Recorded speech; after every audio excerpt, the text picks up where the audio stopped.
الرجيم بسم الله الرحمن الرحيم الحمد لله رب العالمين والصلاة والسلام على مبعوث رحمة للعالمين محمد المصطفى صلى الله عليه وسلم وعلى آله وصحبه ومن تبعه بإحسان إلى يوم الدين أما بعد السلام عليكم ورحمة الله وبركاته amatendo gonna ga wakitibwa Allah subhanahu wa ta'ala oyo Allah akyusa obudde obubadde emisana n'abufuula kiro oyo Allah subhanahu wa ta'ala akyusa ekiro n'abufuula misana tewali akirinako obusobozi ekyo n'abeeyita bakakensa abafaanagana batya tebayinza kikola ekyo Allah yakirina yekka nzizaako okumusaba assa okusaasira kwe n'ebyengera bye eri owekitiibwa Muhammadu sallallahu alayhi wasallama atalinayo ke yalekayo mu birungi ebyokutuweesa ennyumba ya Allah ey'emirembe ate era nga talinayo kabi ke yamanyaako sallallahu alayhi wasallama nga kakutukosanga ffe abantu okujjako nga yakatwewaza saba Allah musiime na buli yenna alulunkana na buli yenna afaayo okuba nga atambulira mu buufu obwo. Nkwaniriza nnyo munnakyalite, nkwaniriza nnyo munnassalaamu TV okubeera nga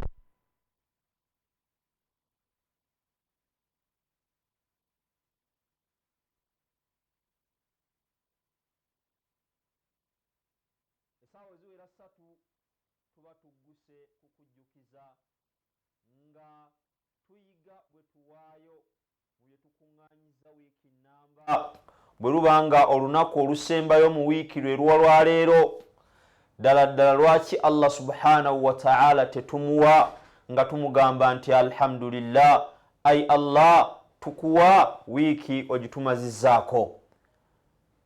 Ensonga gye tuliko ya Kemishego Secondary School, essomero weeriri tetutandike wabula twagala libeere ku mutindo ogwo omwana wo gy'asomera bwe lifaanana, nga twagaliza bulungi man kaana yu'minu billahi wal yawmil akhir falyuhibba li akhihi ma yuhibbu li nafsihi.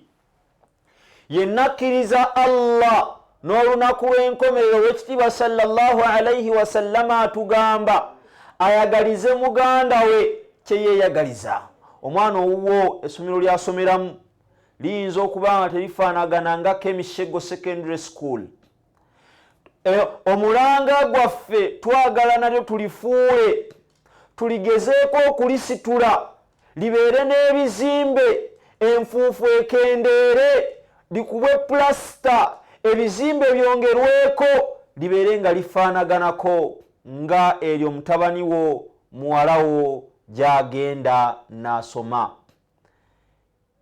Tubikoze siri erisoose, kiba kitegeeza essuubi lyaffe oluvannyuma lwa Allah we tuli watuufu okuba nga twaliteekamu ggwe, nga ekikumi ky'olukumi lw'omutwalo gwo 2,500 gyo bwe tugigatta lwe tufuna obukadde bw'ojja okuwulira amatu go gawawaale. Tolina kwenyooma wabula kyonna ky'okutte okiwaayo ng'onoonya Allah subhanahu wa ta'ala akusiime. Abaaye leero nzize naki nga tunaba kugenda nnyo mu maaso, kwata essimu yo biidhinillah. Essimu yo gikwate, owa MTN tuyita ku 0776 44222, owa Airtel business line onyiga star 185 star 4 star 9 hash. Omukulu agenda gibateerayo. Abdul Majid business line abaddu gibawe basobole okubeera nga aba Airtel nabo tebeekwasa nti olunaku olusembayo mu wiiki nali wakuwaayo ne business line nekerewa. Bw'omaliriza okunyiga star 185 star 4 star 9 hash n'osindika ozzaako okuteekamu business number 605 emitwalo 6. Bw'omaliriza okusindika nga Abdul Majid bw'agitetenkanya ebyuma by'omuzungu obimanyi, ozzaamu kuteekamu nsimbi zo, essente zo meka. Wiiki tugikomekkereza tuguzeeyo obusawo bwa seminti bumeka. Nze naagala buli munandabangako njagala tugulengayo obusawo bwa seminti 10 n'okusoba. Akasawo ka seminti twakabala emitwalo 3. Oli waddembe okugamba nti nze nguze 2 kubanga njagala leero tutunuulire tulabe ddala omusaddaasa afuniramu wa. Tukubiriza okusaddaaka naye asaddaaka afuniramu wa. Ddala ddala gw'osaddaakidde ye mwetaavu oba gwe asaddaaka gwe mwetaavu? Ansi ogimanyi, kuba Allah subhanahu wa ta'ala buli akakasa nti woowaayo oba owadde Allah subhanahu wa ta'ala atukowoola nga takoowodde basiraamu, takoowodde bannanfuusi ayikowoola nyingi Allah, takoowodde bakkiriza, takoowodde wabula mankind agamba nti ya ayyuha nnaasu, abange mmwe bantu mmwe. Allah ng'akoowodde tayawudde ani agamba nti ya ayyuha nnaasu, abange mmwe bantu mmwe, antumul fuqara, mmwe muli baavu, antumul fuqara ila Allahi wallahu al-ghaniyyul hamid. Allah subhanahu wa ta'ala yakoowoola nga tayawuddeemu, ayina enkowoola nnyingi. Ayina wagamba yagamba Muhammad qul ya ayyuhal kafirun, bagamba abange mmwe abawakanyi, agamba nti ya ayyuhal ladhina amanu, abange mmwe abakkiriza. Nazzaako byonna Allah bye yazzangakaawo, naye ku luno olukowoola lwali amu nga lubuna, agamba nti ya ayyuha nnaasu, abange mmwe bantu mmwe, antumul fuqara'u, mmwe muli balunkupe, muli baavu, ila Allahi, eri Allah, wallahu al-ghaniyyul hamid. Allah subhanahu wa ta'ala ye mugagga atenderezebwa. Kiba kitegeeza gwe bw'okwata n'owaayo kyowaddeyo kigasa gwe, wabula ye Allah subhanahu wa ta'ala, and the reverse is true. Bw'ogaana okuwaayo takendeera Allah subhanahu wa ta'ala.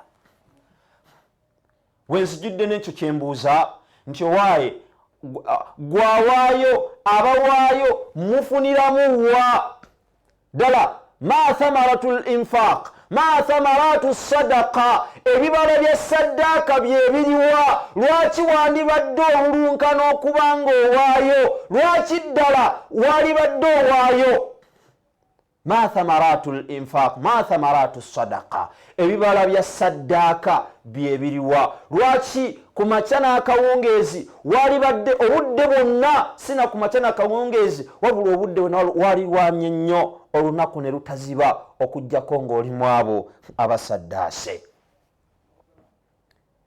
Ebibala bye tubatandikira, ekibala kye tubatandikirako ekyokusaddaaka, Nabbi sallallahu alayhi wa sallama atugamba nti saddaaka, okusaddaaka Allah subhanahu wa ta'ala yateekawo ebitonde 2. Ebitonde ebyo 2 malaika za Allah zisaba buli ku makya, zibeera ku ggulu ery'oku nsi ne zisaba edduwa. Abi Hurayrata atugamba radiyallahu anhu anna an-nabiyya sallallahu alayhi wa sallam qaal ma min yawmin yusbahu al-ibadatu, tewaliwo lunaku lukeera ku makya, oba buli lunaku olukeera ku makya ng'omuddu waali mulamu ng'agenda kukoleramu ibaada mu lunaku olwo, yani nga waali okuggyako nga malakaani, okuggyako nga bamalayika 2 bakowoola basaba Allah mu ddoboozi Allah subhanahu wa ta'ala zeyabewa zimalaika ze tutawulira amaloboozi ge tutawulira emu esaba egamba Allahumma a'ti munfiqan khalafa ay Allah yanguyiriza ay Allah fuula ensonga z'oyawaayo nga nnyangu nnyo ebibala by'abasaddaaka asaddaaka ensonga ze ziba nnyangu Allah subhanahu wa ta'ala zimalaika tezisaba dduwa neddayo teziringa ffe bantu Allah subhanahu wa ta'ala kubanga Allah azogerako nti alaiha malaikatun Allah subhanahu wa ta'ala ayina ebitonde biyitibwa malaika ghiladhun nzira nnyo shidadun kyekimu la ya'asuna Allah ma amarahum ghiladhun zamanyi shida ugaba nzira nnyo la ya'asuna Allah ma amarahum tezijemera Allah subhanahu wa ta'ala kyabaziragidde tezirya tezinywa tezebaka tezirina bwagazi wabula Allah inaze yatonda nga zirina we ziri zigamba subhanallah zimutendereza Allah subhanahu wa ta'ala naye ffe weekube mu ttooki wiiki ewuggwako leero wasaala subuhi ku lunaku olw'emmanda olw'ebbalaza mu wiiki eno wasaalirako qabliya wasaalayo era akabbiri nga tonnasaala subuhi eyo alhamdulillah wagisaala waliwo ataagisaala olina byewakookera ku mulimu gwogwo wallahi ennaku zino olumaliriza esswala omuddu omulaba emikono giyingira mu nsawo kujjayo simu bw'agijjayo kyekiddako kukebera ku whatsapp alinayo messages kugenda kulaba statuses goba ngezaako kulaga nti obukendeevu ffe bwe tulina kyalibadde kyabuwaze mu bulamu bwo nobeera nga buli lunaku olulunkana obeere nga at least owaayo mulimu gwa bwannakyewa teguliko buwaze nti bw'onaawa tosaddaase Allah agenda kukubonereza embonereza eyinza okubeera indirect tuli banafu tetulinga bitonde ebyo alaiha malaikatun ghiladhun shidad la ya'asuna Allah ma amarahum wa yaf'aluna ma yu'marun tezijemera Allah subhanahu wa ta'ala kyabaziragidde ziteeka buteesi mu nkola Allah ye yaziteekawo zisabe nti Allahumma a'ti munfiqan khalafa ay Allah yanguye ensonga z'oyawaayo endala esaba ويقول الآخر إن رجع اللهم أعطي ممسكا تلفا أي الله نويزا أي الله كرويا أي الله رندريزا أي الله زتويا إن سونغا زويا غانو كوايو kwate simu yo biidhnillahi ta'ala obudde tebunna genda nnyo tonnabeera nnyo leeti kwata kyokwata tukiteeke ku Kemishego Secondary School nagambye akasawo ka seminti ka mitwalo 3 business line aba Airtel eze yiyo tunyige insha Allah *185*4*9# bona sindika bakusaba business number eri mukaaga ne 05 emitwalo 6 bomaliriza okusindika bagenda kubuuza esente mmeka obusawo bwa seminti oyagala kugula bumeka liyunfiqu dhu sa'atin min sa'atihi tojjira mu levo ya kasawo kamu ng'osobola okugula obusatu siwe kyalibadde bwe kityo akasawo kaseminti kaba ka mitwalo 3 ng'osobola okugula obusukka mu bubiri gula obwo Allah subhanahu wa ta'ala ensonga asobola okuzikwangwiza aba MTN 077 bina ana munya 220 tuwayo tuzimba somero Kemishego Secondary School liri Kajara biidhnillahi ta'ala ebibala by'abasaddaaka bafuniramu wa abasaddaaka abeerekereza. bannange kuba kwerekereza tewali waazirina nga tazaagala, wabula Allah subhanahu wa ta'ala mu kutumanya yatumanya nti wetunaawaayo bye twagala naye lwanaasobola okutuwa bye twagala. tulina bye tumwagalako Allah subhanahu wa ta'ala. eriyo maama ali eyo nga ye anoonya mwana mulenzi, azadde abawala nennwe ne bazimusongamu yalemwa okuzaalira omusajja omusika.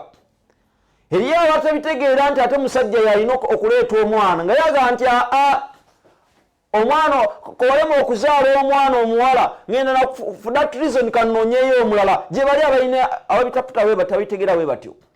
naye Allah subhanahu wa ta'ala yaterawo condition naga nti temugenda kufuna bimwagala okujjako nga muwaddeyo, temugenda kufuna bulungi okujjako nga mwerekereza ne mubanga Allah subhanahu wa ta'ala naye mumuwa bye mwagala. watuhibbuna almala hubban jamma. bannange twagala nnyo essente, twagala nnyo essente. Allah subhanahu wa ta'ala kwe kuteekawo kiri nti oba oliawo naffe naye okutuwa bye twagala tumuwe bye tusinga okwagala. bafuniramu wa abeerekereza ne babeera nga bawaayo essente zaabwe nga tuzaagala, ozaagala, nange nzaagala, wabula obulumi obwo noga nti kanzejjeko kanziweeyo zibeere nga zikola ekinaasigalawo bye by'okusigalawo. ozimbye essomero gyotalina nasuubi nti omwana we agenda kusomerayo, gyotalina nasuubi nti ogenda okaabale osobole okugoberera olabe ddala essente zaakola kye wayoyagala.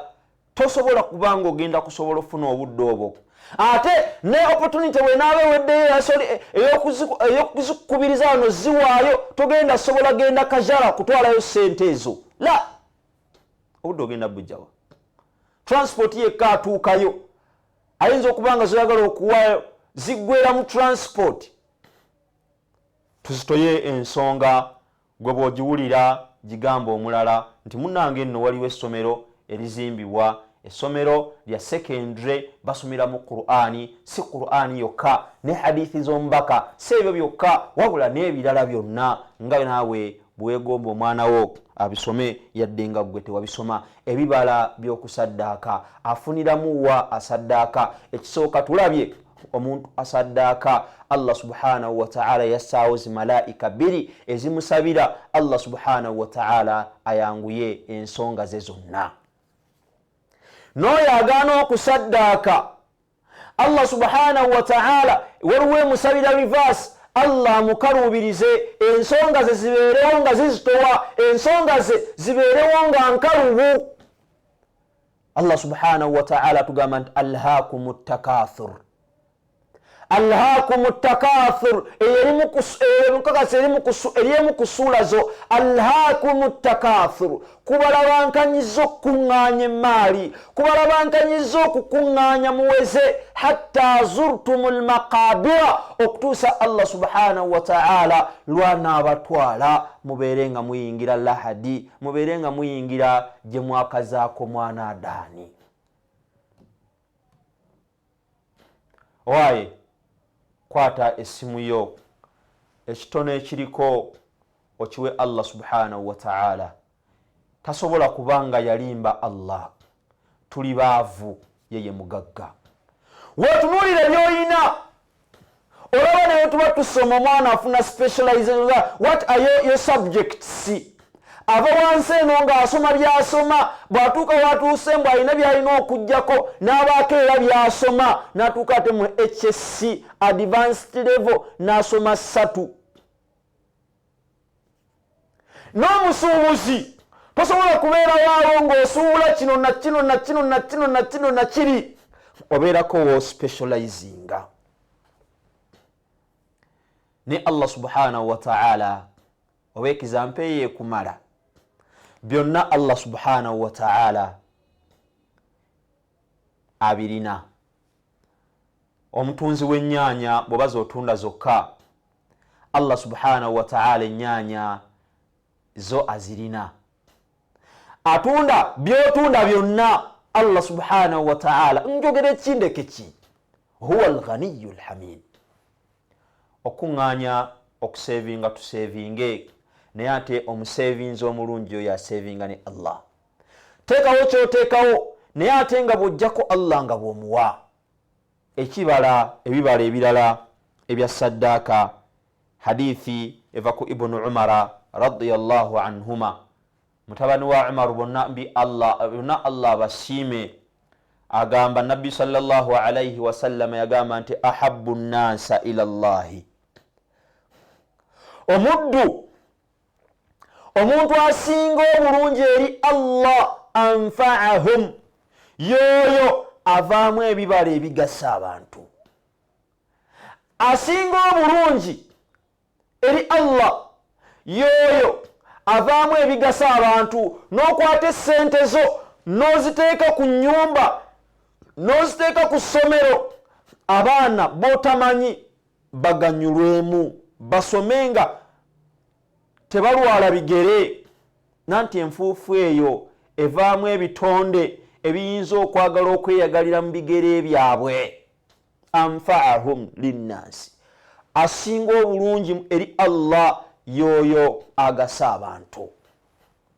Olaba ofuukiraawo omulungi eri maaso g'owekitiibwa Allah. Tulwana kuba balungi eri bakulembeze, alina waayogeredde LC ayinza okuba kale LC wabula MP gundi bwe yabadde awa sipiiki ye n'ayogera ku linnya lyo, Allahu akbar, ekyo kiyinza okuba mwawulidde yanjogeddeko, final omusajja yanzijukidde nga namuyirawo omubiri.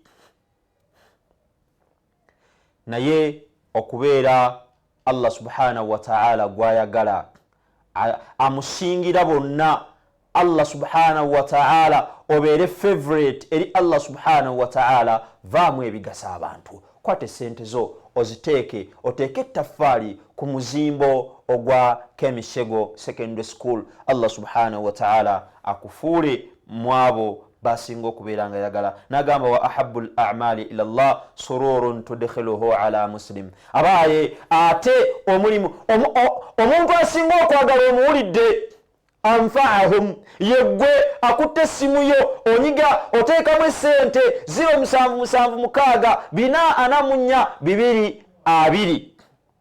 Ate omulimu ogusinga okuba omulungi eri Allah sururun tudkhiluhu ala muslim, essanyu lyoyingiza mu mugandawo.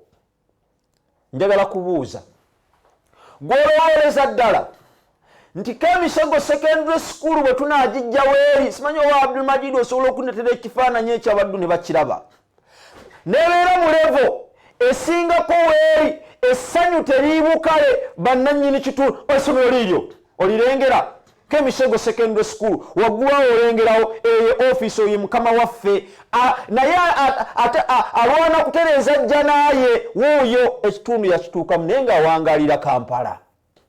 Wowe ekizimbe okiraba ekifaana awo weetaagawo plasita. Abaana baali basoma ne twayagala batetaganya na kamera zaffe, ne twali bali tukulagane wansi wali. Kyenjogeddeko nti envunza zimanyi okweyagalira mu bigere. Lwaki tetuwaayo ne tukikola mu bbanga tono ne tukijjawo ne tubeera nga tukwata ekirala? Mukama waffe omulengedde, naye ejjanaaye gyazimba ali kujja naye making sure nti ejjanaaye naye tatudde okuva e Kampala n'atuuka eyo gyali. Omusingi ettaffaali yalissaako era takbiira ne zivuga nga bazimba batandika omusingi gwe twagala oba oli awo naffe okukubiriza okwagaliza. Kuno kwagaliza abakwagaliza nga ffe tolina gy'oyinza kubasanga. Tukwate essente zaffe tuziwe wuuyo mukama waffe ateekako omusingi, ateekako ettaffaali ku musingi ekiraga nti alhamdulillah, naye ejjana aginoonya mu bifaanagana ng'ebyo. Yeteekamu essente n'atambula n'agamba nina abaddu be nninamu obwesiga oluvannyuma lwa Allah, kaŋŋende mbategeeza ensonga. Bw'anaagibategeeza nammwe ne mwagala ne mubanga muwaddeyo abanaaba baagadde abanaaba bataagadde, insha Allah. Allah subhanahu wa ta'ala huwa al-ghaniyul hamid, waali kijja kubeera nga kitambula kigwe. Amabaati omuddu agambe nti nze amabaati nga guze enamba muzirina kuba essimu ogambe nti owa amabaati ago gali ameka ku kizimbe kinalayo Kemishego Secondary School amabaati gonna nga guze olabe butya essanyu bwe linaabukala mu baddu abaliraanye ekifo ekyo abaaye okusaddaaka okuleeta essanyu mu mutima gw'omuddu ate kati wantoleeta mu mutima gwa muddu omu osobola noganinza amadinisa 2 nga guze bannange ebyo erivu mwe twali badde erivu mwe twali lulunkanidde okukola nga nti ekizimbe kiri ekinalabye ekibulako obubuza amabaati mbawadde amabaati mwetaaga ameka enamba zaffe oziraba okuba essimu oba nojja wano ku Media Plaza ogaba naye essomero liri lyonnalabye nalyagadde entere y'omukadde wange nalagadde amabaati ago nga seeko ku lwa mukadde wange nalagadde enzigi kale at least ntekeko 3 kale at least amadinisa 3 nga ebyo bibatuukako kubanga ahabbul a'mali ila Allah sururun tudkhiluhu ala muslim abaaye omulimu ogusinga obulungi mu maaso g'ekitiibwa Allah lisanyu lyoyingiza mu bifuba by'abaddu olowooza tebasanyuke byebimu ku byengera byebimu ku bibala ebiri mu kusaddaaka wa kitiibwa Allah subhanahu wa ta'ala tumusaba atuteeke mu abo abakola omulimu guno tubeere nga tugutuusa we gulina okubeera nga gutuuka. Allah subhanahu wa ta'ala ekisookera ddala atuteeke mu abo bagambye nti ahabbu nnasa ila Allah subhanahu wa ta'ala basinga okwagala anfa'ahum beba basinga okubanga bavaamu ebibala ebigasa abantu naga ate omulimu ogusinga okwagala mu maaso ga Allah lisanyu omuntu lyayinza okuteeka mu kifuba ky'abantu. Nsaba okkirize ngende mpumulemu bwe naamala okuwumulamu nja kudda insha Allah ta'ala tubeere nga tweyongerayo nga tulaba ebibala afuniramu wa bannaye bingi era insha Allah tuyinza teekako obuteesi kukoma tugamba tulitandikirawo omulundi omulala olw'obudde bwaffe nekkiriza ngene mpumulemu nnyo ku lwendo lw'amazzi insha Allah nkomewo tube nga tweyongerayo.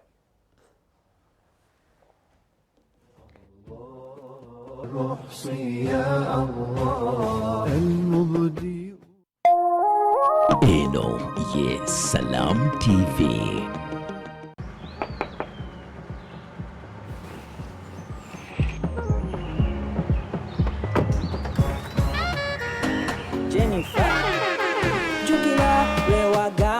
I don't have waka. You bust the eyes through me about my waka. Now come and see for yourself. See my waka that I got with Momo Nyabo.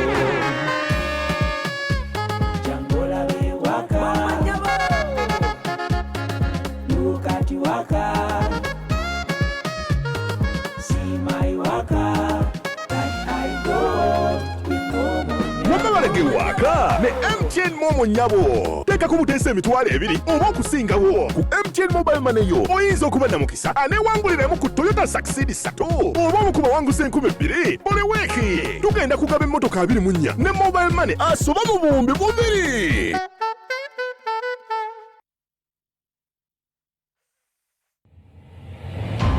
The more the hardships, the sweeter the victory. Political parties can't function in this country. Governance, ideologies, and political resistance defines Uganda's political journey. Democracy within the party has been murdered. This NRM, the big brother kind of politics. And many of them are actually chasing for money. Don't you know it? Some conversations are preferred silent. No, the SEC has no time for most projects. His silence is very loud. That is the fraud I rejected. Hierarchy of leadership or succession plan. There is no succession in NRM. Speculations and gossip. This party has structures. That is what was sabotaged. That is just gossip. Or a law of the ghetto. Dictatorship within even the new party. No. Gets money from government. Just watch NUP. A debate never settled. However much songs you will sing, It's politics stupid. The Political Command Center goes head to head. This May every Monday to Thursday in Amasengeje and live at 9.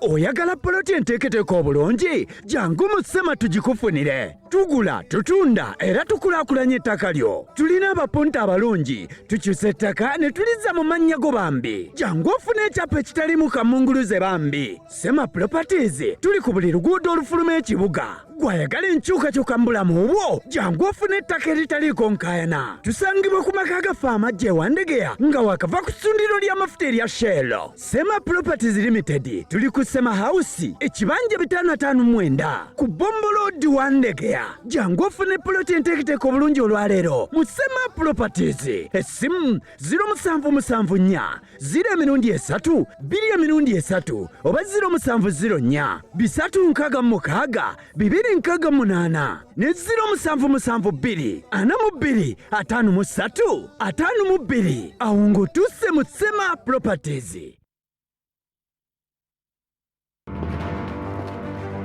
Football is always for the fan. The fan who proudly waves his club's colors.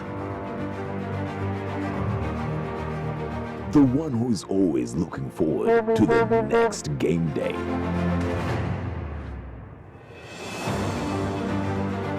Who is into tactics, skills, and the thrill of winning. Beautiful ball in and express. Glorious. It's in. Football is not only a feeling, it's a lifestyle.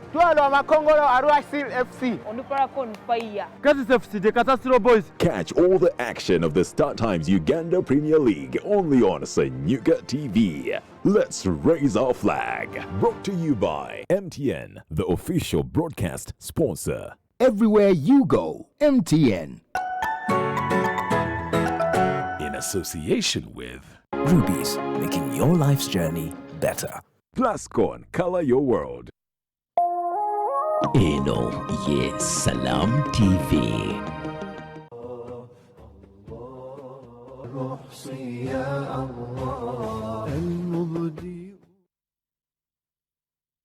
Naam, aubillahi minash shaitani rajim. Bismillahir rahmanir rahim. Nkukulisizaayo nnyo okuva mu kuwummulamu okwo. Nkwebaza okuba nga okyali naffe. Abaaye abasaddaaka bafunira muwa ebibala bingi era okusinziira ku budde bwaffe tuyinza obutayimalaayo lwaleero. Nekkiriza mpite mu bano abasazeewo okukulembera naga nti mu butuufu twalyagadde era twagala tubeere mu abo abafuniddwa abafuna okusabirwa kwa zimalaika. Tuyina ebikalu bye, ebbeeyi ya kino yafuuse enzibu, ebbeeyi ya kiri yafuuse enzibu. Katukuwe Allah, katuweyo Allah, oba oliawo Allah subhanahu wa ta'ala onatukyusa onatuleetera enkyukakyuka n'obulamu bwaffe. Layira Naluyima yakulembedde n'ennusu ze 10, Musa Mulindwa naye azze n'ebbiri, Rachel Nanyonga, Rachel Nyangoma naye azze, Hasani Kakoge atuuse, Amina Namuji azze n'10. Masha Allah, omutwalo azze n'omutwalo, Amina Namuji. Nabbale Layira najja n'10,400, Mariam Namutebi naye azze n'omutwalo. Masha Allah, Abasi Mpande naye azze n'5, Abdallah Kato naye atuuse, Hamida Nalongo Kasozi naye azze n'omutwalo. Abatannajja kansooke mbawe enamba y'essimu biidhinillahi ta'ala naffe tusobole okubeera nga tukozesa kakisa kano tukole. Allah subhanahu wa ta'ala atuwa obulungi obwo. Allah subhanahu wa ta'ala akwanguyiza ensonga zo. Allah subhanahu wa ta'ala akuwe byoyagala naye ng'ate atumanyi Allah twagala nnyo ensimbi. Kyava atugambye nti watuhibbuna almala hubban jamma. Allah akuwe byoyagala. Allah subhanahu wa ta'ala akwanguyiza ensonga zo ezigyemu obukalu bwo.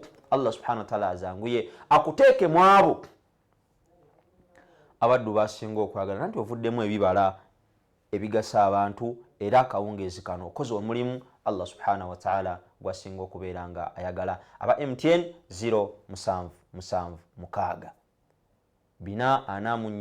2 0776 444 220. Aba Airtel tuyite ku business line.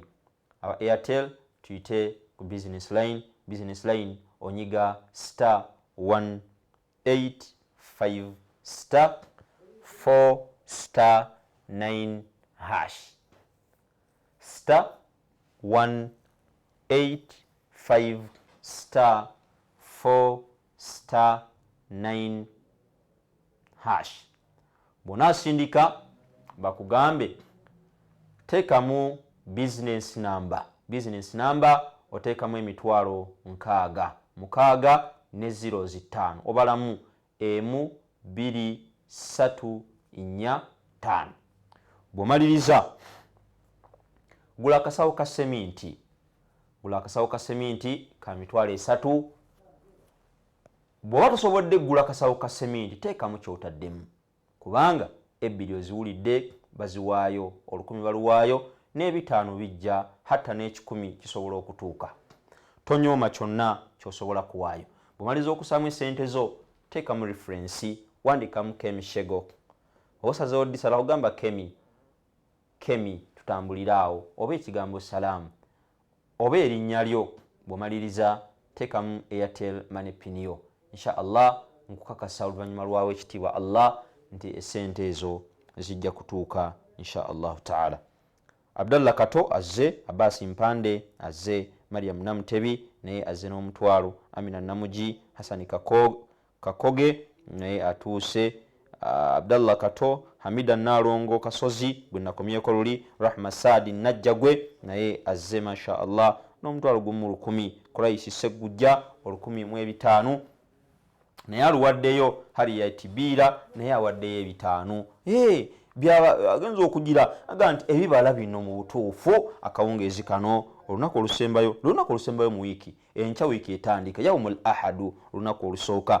Hariyatibira bayiga Shifema omuddu ono kizibu obutalabikako naye aweereza masha Allah. Sharifu Waswa naye azze n'ennyo 5. Josephine Namazzi azze n'akenda. Suwedi Kamara azze, Saidi Kamara, Suwedi Kamara ne Saidi Kamara masha Allah. Ibrahim Bulega naye azze, Mariam Kalisa azze n'omutwalo gumu mu 1000 masha Allah kwagale. Musa Sentamu naye azze n'akananamu 5. Kityo Sewava naye azze n'ogumu 1000. Sobula Nambasa 3 aziweereza. Zaituni Karungi naye azze. Hajara Namayega naye azze n'akenda. Farida Kyeyago naye azze. Shamira Namuddu atuuse. Nantaba Madina azze. Ian Ivan Musinguzi naye azze. Musa Rajab atuuse. Suwedi Kamara badde yazikudda naye ayongeddeko ne Saidi Kamara. Gajjira nno wamu kyekyewuunyisa, gafaanagana ne gajjira wamu, bongeddeko 10,000. Ngabirano Rehema naye najja. Joeli Yakagoya naye atuuse. Ali Hassani Higenyi naye azze ne5. Naluze Hamiyati Nsubuga omutwalo aguweereza. Madina Nakamatte naye atuuse. Morini Kamukamu naye unazze. Alisati Naigaga naye azze. Abubakari Sebyanzi naye atuuse. Musawaru Muyingo masha Allah. Muzawaru Muyingo naye azze masha Allah. Sebo owerinnya nsanyuse nnyo okulaba. Muhammad Kiviri Kasasa naye atuuse. Hasani Kojo naye azze. Lucy Kobugabe naye atuuse. Sifa Nalutaya naye najja n'3,000. Abatanajja tukole nga abakulembedde 0764442. Aba Airtel tuyita ku business line. Sebo Abdul Majid data business line abaddu basobola okubanga bawaayo biidhinillah star 185 star 4 star 9 hash star 185 star 4 star 9 hash. Yiyo star 185 star 4 star 9 hash. Bw'onaasindika bagenda kusaba business number. Business number oteekamu 6 ne 05. 6 ne 05. Bw'omaliriza bakugambe sinalabayo omuddu agula akasawo ka seminti ng'akeeyimbyemu yekka. Sinafuna yagula akasawo ka seminti. Biidhinillah teekamu essente zo. Bw'omaliriza teekamu k'emishego nga reference. Awali reference okusaba reference teekamu salam oba k'emishego. Bw'omaliriza teekamu Airtel Money pin yo 0776 444 222 0776 444 220. Aba Airtel business line yeyo ebibala byabo abawaayo. Ekisookedde ddala tulabye nti Allah subhanahu wa ta'ala yateekawo ebitonde ebisabira oyo asaddaaka nga nti Allahumma a'ti munfiqan khalafa, we obugonvu eri ensonga z'oyo yenna awaayo ate era agaana okuwaayo mukalubirize. Ntulabira ddala nti era omuntu awaayo avaamu ebigasa abantu Allah subhanahu wa ta'ala ye muntu gwasinga okwagala. Ekyokusatu ne tulaba mu hadithi yennyini nga mwe tujja nga Nabi sallallahu alaihi wasallam atugamba nti ahabbul a'mali ila Allahi, omulimu ogusinga mu maaso g'ekitiibwa Allah subhanahu wa ta'ala sururun tudkhiluhu ala muslim au takshifu anhu kurbatan au taqdi anhu daynan au tatrudu anhu ju'a. Essanyu lyoyingiza muntu ng'omujjiddewo obukaluubirivu, omujjiddewo ebbanja oba omuggyeko enjala, essanyu eryo nenkugamba ddala abantu b'ekajala bayinza okunakuwala nga gwe afuuse ensonga essomero eryo okubeera nga lifaanana kiki baloota okuba nga balabako.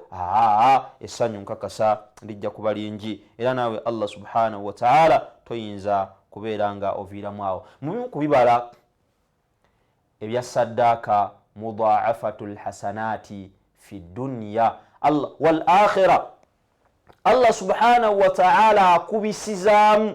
Allah subhanahu wa ta'ala akubisiza oyo yenna akwata n'awaayo. Ntera okugamba nti Allah subhanahu wa ta'ala bwe yassa aya eri mu suratu Tawba, ndoze emirundi gyonna nzije njikujjukiza essuula eyo aya eyo yakaabya Abubakar Siddiq radiyallahu anhu ng'akaaba Allah subhanahu wa ta'ala ng'agamba nti inna Allaha ashtara, aya ya 10 suratu Tawba, nti inna Allaha ashtara minal mu'minina anfusahum wa amwalahum bi anna lahumul janna. Aya yeyongerayo nti mazima Allah inna hawfa nasbin wa tawkid, Allah kakasaga mazima ddala Allah yagula. Inna Allaha ashtara, mazima Allah yagula minal mu'minina kubakkiriza anfusahum, bagendanga mu ntalo ne balwana nabeera nga bafiirayo, wa amwalahum, nga ne ssente zaabwe bazitaddemu mu lutabaalo olwo. Byakabyanga Abubakar, ayo yakabya Abubakar Siddiq, bamubuuza ki ekikkabi wange gwa Abubakar, abagamba nti huwa alladhi wahaba almal, abange kimpitiriddeko kubanga Allah subhanahu wa ta'ala ye mwennyini yagaba essente. Wa huwa alladhi istaqrada, ate Allah subhanahu wa ta'ala ye yennyini ate gwe tuziwola. Wa huwa alladhi yujzi bihi aljanna, ate ye Allah subhanahu wa ta'ala yennyini yateekawo omulyango nga gwaba abasaddaaka, n'ateekawo omulyango gwagwaba abafiira mu tawhid babul jihad, ogamba nga bimwewuunyisa. Allah subhanahu wa ta'ala yakuwa essente, abuuza man dha alladhi yuqridu Allaha qardan hasana fayudaa'ifahu lahu ad'aafan kathira wallahu yaqbid wa yabsit wa ilayhi turja. La hawla wala quwwata illa billah. Ebigambo ebyo singa osobola obiyingiza mu kifuba kyo ne binyweramu, twalirunkanye ng'okuwaayo. Abubakar Siddiq ekyafaayo kyotawulirangako, lumu afuluma bagenda na Umar, Nabbi sallallahu alayhi wasallam akubye omulanga abagambye nti obusiraamu bwetaavu nga yatugamba nti bannayeko emishego secondary school, essomero bagenda okusomesiza abaana b'otamanyi, bw'ojje ku lunaku lw'enkoyo bakuweeko obujulizi nti gwe wazimba essomero mwe baasomera nga mu butuufu tobalabangako era nga tobamanyi. Ku ssente nno mmeka oguza akasawo ka seminti emitwalo 3 okutta emitwalo 5 n'ogiwaayo okutta emitwalo gy'okumi bagula amabaati okutta emitwalo gy'okumi na mukaaga bagula akamotoka ka erefu aka pulasta emitwalo 16 emitwalo 14 ennyanja emirimu okuzimba alhamdulillah tuzimbyeko oba oliawo tumanyi ebbeeyi y'ebintu ebimu 14 pulasta ngenti nze kangule y'akamotoka olaba mukama waffe Haji Abdul Karim ave uyo akutta omuyiko goloza wali mukuzanya ali kujja naye naye ayoyoota la hawla wala quwwata illa billah ali kujja naye naye aga wallahi Allah bino bindage Allah bino kambisangeyo nateeka kuli ettaffaali natindiga olugendo n'engenda bali muweereze buloko oliraba ali saako naye ali kujja naye takbira nevuga lwaki naffe tetululunkana amabaati geetaagisa awantu awo amadinisa geetaagisa enzigi zeetaagisa kyetaagisa ki olina kumala funa nnyingi oba oyagala kumala kusooka zimba wuwo waggwe bonaateeka wano mudaafatu lhasanati inda Allah subhanahu wa ta'ala agenda kukubisizaamu aga mathalu alladhina yunfiquna amwalahum fi sabilillahi kamathali habba Allah subhanahu wa ta'ala atugamba nti akuba ekifaananyi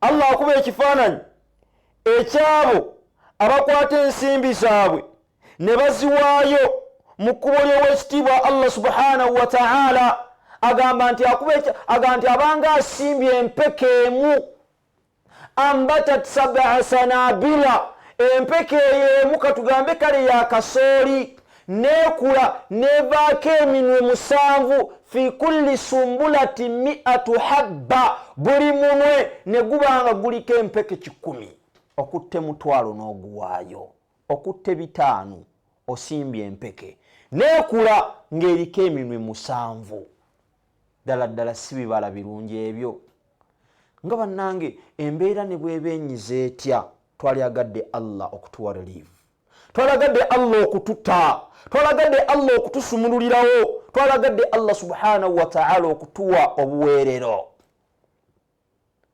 mbadde nkugamba nti Abubakar Siddiq radiyallahu anhu bwe yagenda nga nabbi akubye omulanga Umar yagenda Yesu antu agamba nti alyawm leero nja kubeera wankizo nja kukola nsingeko ku Abubakari bwe badda batuuse buli omu aleese Nabbi sallallahu alayhi wa sallam atandika na Umar amugamba nti we Umar wange Umar kikyoleseeyo addamu n'essanyu eriyitirivu n'obumativu mu mutima ku kiki yali azze nakyo amugamba ya Rasulallah nisfaha ya Rasulallah ndeseeyo ekitundutundu kya kino ndeese naye kyolaba wano kyendeseeyo babuuza Abubakari Siddiq radiyallahu anhu nti yategwa Abubakari oleseeyo ki yaddamu omubaka n'amugamba ya Rasulallah ndeseeyo Allah n'omubaka we nga kiba kitegeeza ki nti ye azze yenna bwe zibanga zaali sente taleseeyo yadde eyo levo tuyinza obutagituukako wabula twali tweteekamu embeera eyagaliza bannaffe Allah okuwa ejjana sikakasa nti waali gyagadde agikuwe wekka Nabbi sallallahu alayhi wasallam hadithi jinaso kulembeza agamba man kana yu'minu billahi wal yawmil akhir falyuhibba li akhihi ma yuhibbu li nafsihi banange tetwekomako fekka waluulidde ebigambo nti wonaawaayo Allah agenda kukubisizaamu bw'onaawaayo Allah subhanahu wa ta'ala mbibala bwe tunaalaba olulala insha Allah obudde buggwayo nti Allah yateekateeka ejjana khassa ejjana nga yeeyawulidde omulyango gweyawulidde nga gwabo bokka abaasaddaakanga walagadde ejjana giyingira bwomu lwaki gweweka gwayagala okubanga ogamba nti kankozese guno kino kyansi ey'amangu mbeere nga mpaayo nfune ejjana gambako n'omulala obeere wankizo man dalla ala shay owaye yenna alagirira okukola obulungi falahu ajiru fa'iluhu nawe Allah wakuwa empeera oli ayinza okuwa ensinga ezizo.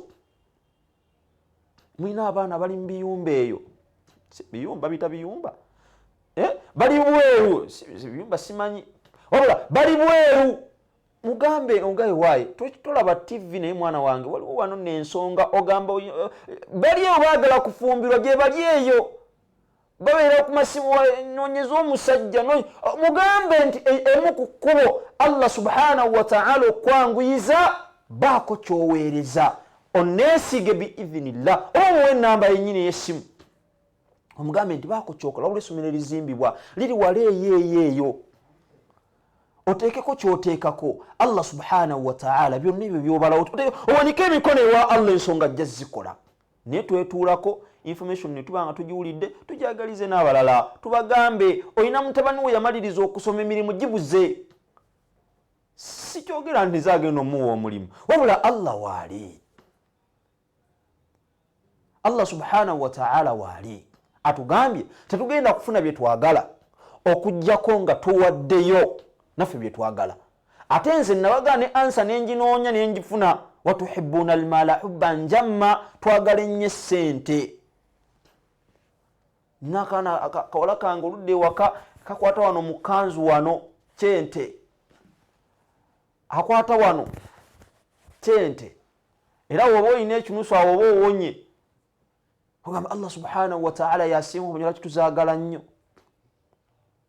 ate nga tetugenda kuzimatira law kana libni adamu wadiyani min dhahabin aw fidda omwana ddala bakubanga alina ebirombe bibiri ebya zaabu oba feeza labtaghi thalith yali egombye okuba n'ekyokusatu tewali kigenda kujjuza kamwa ka mwana adamu okujjako ettaka naye tukuŋŋaanyiza lahakum takathur Allah atumanyi kubalabankanyiza okuŋŋaanya emaali hatta zurtumul maqabira paka wetuliyingira ekinnya noteeka mu lahadi naira kusiima ayongeddeko bwongezi nnoono oye badirayira naira kusiima azze n'essatu masha Allah kadaali Abubakar naye azze Umar Wanyonyi naye buno atuuse Janaati Namata naye azze Lukiya Namuddu azze Fatuma Nalunjoji naye atuuse Nakiruuta Jamila naye azze n'ogumu 10 masha Allah Salmin Fauzia naye azze n'omutwalo owaayi kankusomera ennamba endakiika zaffe tusigazaayo 5 076 bina ana munya 2 2 0776 444 220 aba Airtel business line tuyitookwo tuweeyo bye twagala Allah birina embeera ne bweba ekunyiga etya ng'olina ky'osobola okuyitiramu yabna adam unfiq alaik waayo nange nkuwe eyo hadithi al-Qudus Nabi sallallahu alayhi wasallam nagamba naqasa mali min sadaqa tesobola kendera emaali olw'okuba ogigyemu saddaaka so aba Airtel tuyite ku business line onyiga star 8 5 star 4 star 9 hash yiyo star 185 star aho nali kanfuna abasembayo dakika zino esigadde 3 kanfuna abasembayo asharatul mubashirin bil janna nabbi bwatu bweyaba abenkizo yabalondamu kanfuneyo abenkizo sigambye nti Allah yasanyusa n'ejjana quote me right wabula abenkizo abasembaye 10 insha Allah ta'ala kanfuneyo abasembayo 10 insha Allah abenkizo abajja mu basembayo insha Allah 10 lyokka insha Allah ta'ala nyiga njagalayo 10 lyokka mbere nga mbasibula insha Allah ta'ala asooka zze masha Allah star 185 star 4 star 9 hash wali badde mu abo abasembayo walibaddemu abo abasembayo okuwaayo ekiro ekyolunaku olwaleero, ekiro ekisembayo mu wiiki eno tugibala nti olunaku olusembayo lwa mukaaga, yawmu sabti, yawmu ahadu luba lwa sande. Star 1 ninawo basatu, star 185 star 4 star 9 hash, noonya 10 lisembayo. Bw'omaliriza okusindika teekamu bizinensi namba, oteekamu 6 ne 0 5, 6 ne 0 5. Wenyimalira bwenti nga ntandika okubuulira ani asoose. Bw'omaliriza okuteekamu bizinensi namba teekamu omuwendo gw'essente, noonya 10 erisembayo, nsigazaayo 6 insha Allahu taala. Bw'omaliriza oteekamu essente teekamu referensi k'emishego, teekamu salaamu, teekamu erinnya lyo.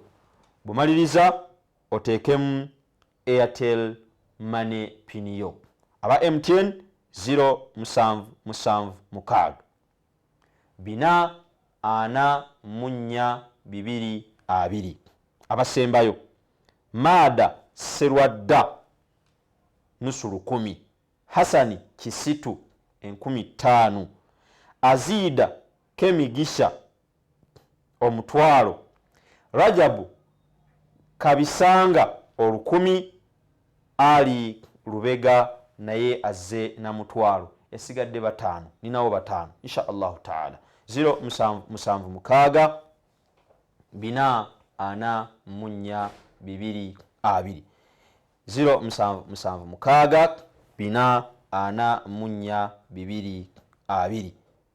22 0776 484 22.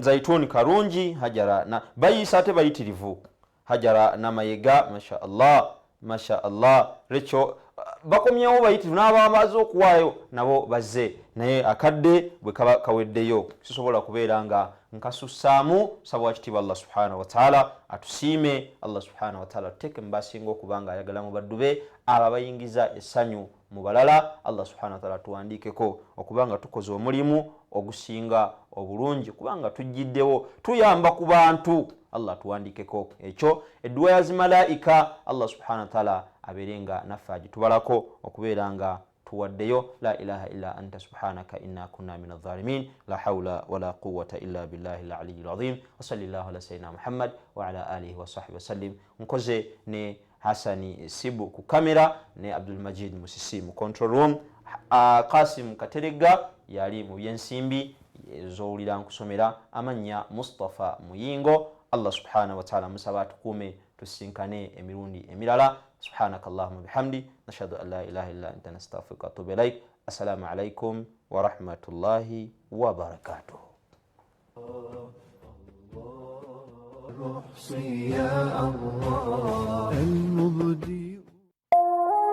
Eno ye Salam TV.